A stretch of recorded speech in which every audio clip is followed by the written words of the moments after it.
et non pas à la file. Parfait. Maintenant, la cible qui est inscrite au plan stratégique, c'est la cible du pourcentage de personnes qui obtiennent des services. Dans les délais. Dans les délais. L'objectif était de 65 %.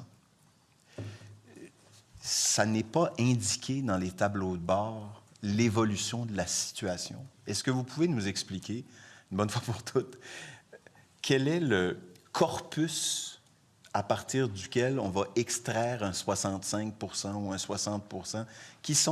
Quel est le chiffre, le chiffre comme tel, duquel on peut extraire un pourcentage, et est-ce qu'on va atteindre l'objectif pour l'année, l'objectif qui était fixé? Bien, on y tend vraiment beaucoup cette année. Alors, on a les données sur une base hebdomadaire là, de nombre de patients vus dans les délais hors délai. On a également le nombre de patients en attente de service dans les délais hors délai. Donc ça, on a ces données-là.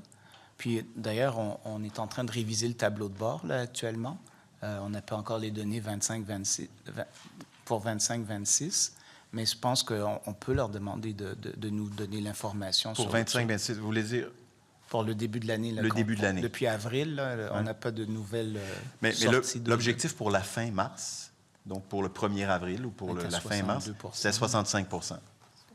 On est à 62 %. OK. 62 %, donc on est en deçà de l'objectif fixé. Mais 62 % de combien de personnes qui demandaient des services? Oui, est-ce qu'on a ce chiffre-là? Oui, absolument. Je peux vous le donner, là. Ben, j'aimerais, si vous pouvez nous le donner, mais j'aimerais aussi faire le souhait, la suggestion que ces chiffres-là soient disponibles dans le tableau de bord, éventuellement. Oui.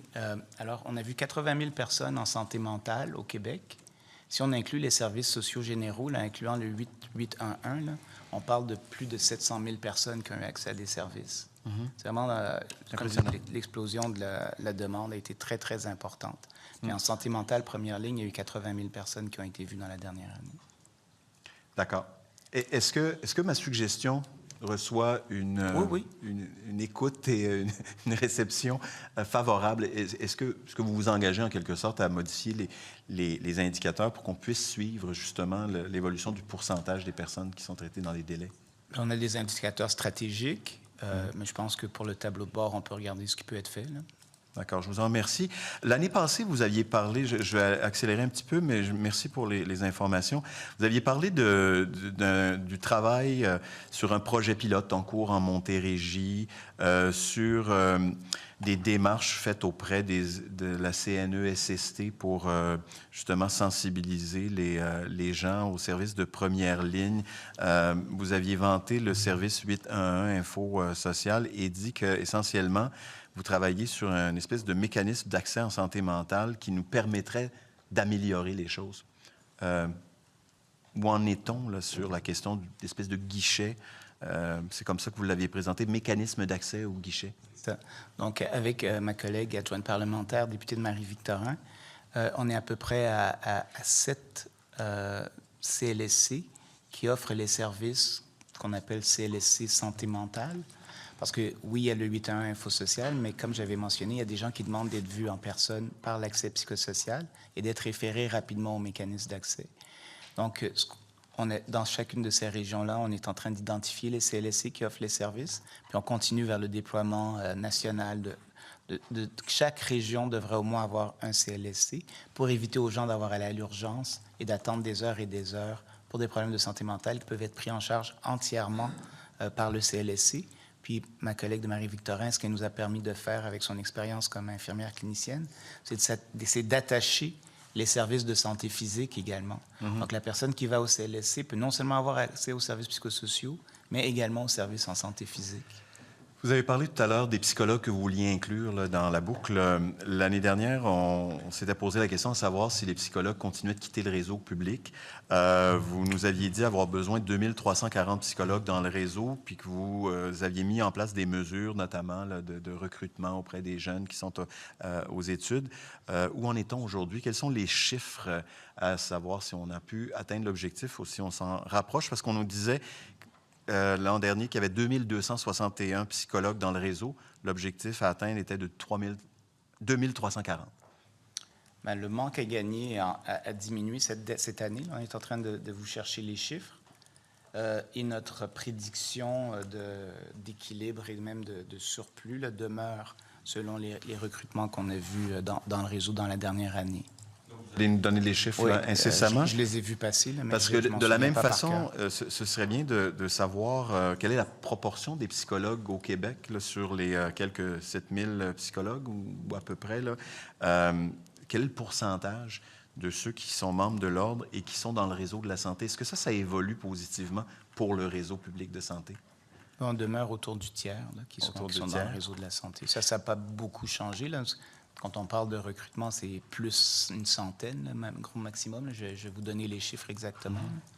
Quand vous avez vu votre collègue ministre de la Santé proposer un projet de loi pour obliger les jeunes diplômés médecins à pratiquer dans le système de santé pendant 5 ans, est-ce que ça ne vous a pas donné l'idée qu'on pourrait peut-être faire la même chose avec les psychologues? Non, j'ai pas réfléchi à ce sujet-là. Mais je prends note de la suggestion. Bien, en fait, c'est qu'on peut se demander, les psychologues sont quand même des professionnels dont on a urgemment besoin là, dans le réseau. Compte tenu de l'orientation du ministre pour consolider le réseau, pour éviter l'exode vers le privé, on se posait la question tout simplement si on voulait atteindre ces objectifs-là. Ouais. Ce n'est pas nécessairement une suggestion qu'on fait, de savoir si ça avait été discuté au sein de votre ministère. Mais la ressource dont on a le plus besoin, il faut le mentionner ici, c'est les travailleurs sociaux, au niveau des services psychosociaux. Est-ce qu'on va avoir les chiffres d'ici la fin de l'échange ou bien... on va continuer parce que le temps file à vive allure. Je ne voudrais pas ne pas mentionner qu'on a une certaine inquiétude concernant la suspension là, du programme d'adaptation de domicile au cours de la dernière année. Et ce qu'on constate, dites-moi si je me trompe, on a essentiellement le même budget que l'an dernier, 38 millions, mais le budget l'an dernier ne suffisait pas. On a dû suspendre le programme à 3 mois de l'échéance de l'année fiscale. Comment peut-on imaginer que cette année, on réponde aux besoins si l'année passée, on n'a pas pu le faire? Bien, c'est un sujet que je discute régulièrement avec ma collègue, mais au niveau de l'habitation, c'est elle qui a obtenu les budgets. Et nous, on veut reprendre les services le plus rapidement possible pour ceux qui sont en attente de l'an dernier. Mais donc, vous me référez à votre collègue, j'imagine, là-dessus, parce que vous le souhaitez, mais c'est elle qui a les cordons de la bourse, c'est ce que je comprends? Et les budgets n'ont pas évolué. Exactement. D'accord. Je continue avec mes sujets en attendant la réponse pour les questions sur les psychologues. Oui, absolument. C'est pas le bon tableau. Un dossier local de la circonscription des Îles-de-la-Madeleine, Monsieur le ministre. Vous connaissez très bien le projet Le Phare des Îles. C'est un projet d'appartement supervisé pour adultes vivant avec une déficience intellectuelle ou une déficience physique ou un TSA. La construction va bon train. On pense pouvoir compléter d'ici les prochains mois. Évidemment, il y a une demande qui a été faite pour un financement des opérations par le ministère. Est-ce que vous vous engagez aujourd'hui à financer le fonctionnement, une partie du fonctionnement, à tout le moins, de l'organisme, puisqu'on parle de crédit? Est-ce qu'il y a des crédits au budget pour ce faire? C'est dans notre liste des projets qu'on a financés. On parlait tantôt de 35 millions, 38 millions pour l'accompagnement en logement, qui incluait du logement en itinérance, du logement adapté pour les personnes en situation de handicap et de l'accompagnement pour les jeunes en difficulté. Donc, c'est un des projets qui est sur notre liste. Votons rapidement les crédits, adoptons nos crédits. On va travailler avec eux pour s'assurer que l'accompagnement soit fourni. Donc, une fois, justement, quel est l'échéancier réaliste dans lequel on peut imaginer avoir un chiffre sur le financement qui pourra être accordé à l'organisme, comme à tous les autres organismes en attente? Donc, nous, ce qu'on dit, c'est qu'on débute le financement 3 mois avant l'ouverture du projet pour qu'évidemment, ils puissent recruter leurs premiers intervenants. L'enjeu, c'est que les demandes nous arrivent là, comme 1 an, 2 ans, 3 ans avant le début du projet. Là.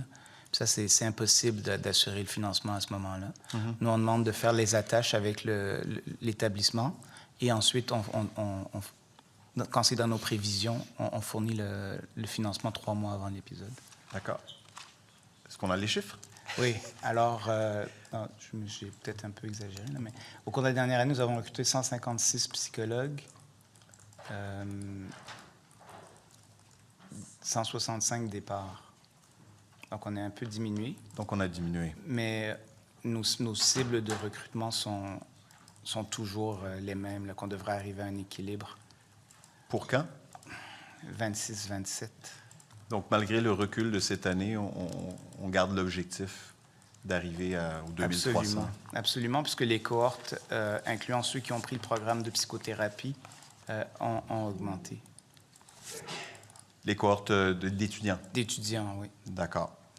Puis ceux qui ont pris le programme de psychothérapie ont un lien avec le réseau de la santé là, pour offrir des services pendant plusieurs années. On vous le souhaite d'atteindre cet objectif-là. Puis une chose que je voulais mentionner aussi, c'est que dans le PL15, il y a aussi la capacité que quand les services ne peuvent pas être prescrits dans les délais, on puisse avoir l'option d'aller vers le privé remboursé par la RAMQ. Là. Ça, c'est une des possibilités également qu'on doit envisager pour les psychologues. Monsieur le Président, j'ai pas de seconde du tout. Non, il vous reste plus de secondes, monsieur le député.